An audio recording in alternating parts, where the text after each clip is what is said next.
All right, so here's what I have so far. I've got 4 rows of seed stitch, I've got 4 rows of stockinette stitch, and on either side I've got 4 stitches that are also seed stitch. So the middle part here is what I'm actually going to be measuring for my swatch. Before I knit any further though, I want to put in here what I'm calling a counting thread. It's going to help with measuring our swatch so much easier when we get done.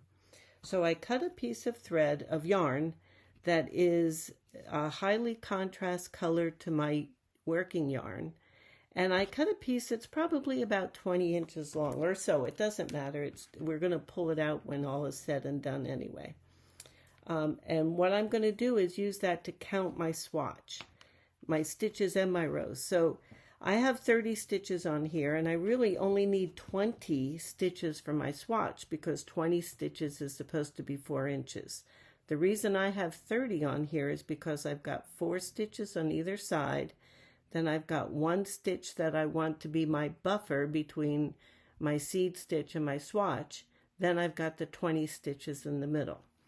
So in order to count those, to mark those, to make it easier when the swatch is all done, I'm going to do my seed stitch first. So I'm slipping my first row, then it's a knit, purl, knit. Now I'm going to knit that buffer stitch, and now I'm going to take my contrasting thread and I'm going to put it right in between the 2 needles underneath my working yarn, and I'll have a little tail sticking out and the rest of it's behind it. So it looks like that. And because we're doing our swatches for 20 stitches, usually I would mark every 4 or every 5 stitches depending on the gauge. This is 20, so I'm going to mark every 4 just to make it easier to see. So I'm going to count 4 stitches, 2, 3, 4. Then I'm going to take this tail from the front and put it in the back right between the 2 needles and underneath my working yarn.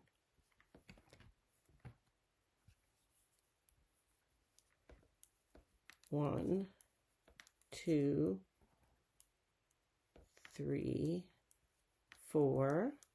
Now pull that little piece of yarn from the back to the front. 1, 2, 3, 4. From the front to the back. Right underneath there, and it's just laying there. It's not doing anything other than looking pretty. But there we have it. 1, 2, 3, 4. Now from the back to the front. 1, 2, 3, 4. From the front to the back. And if I've counted correctly, I should have my buffer stitch and my 4 seed stitches.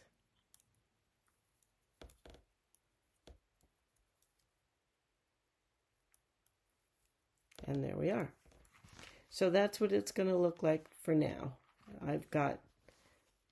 I can easily look at this and I can count 4, 8, 12, 16, 20. There's our 20 stitches, and if with any kind of luck, this is going to be 4 inches wide.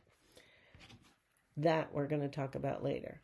So what I'm going to do now, because it's 28 rows to the 4 inches, I'm going to knit 3 more, or knit and purl 3 more rows, and then I'm going to move this marker as we go up.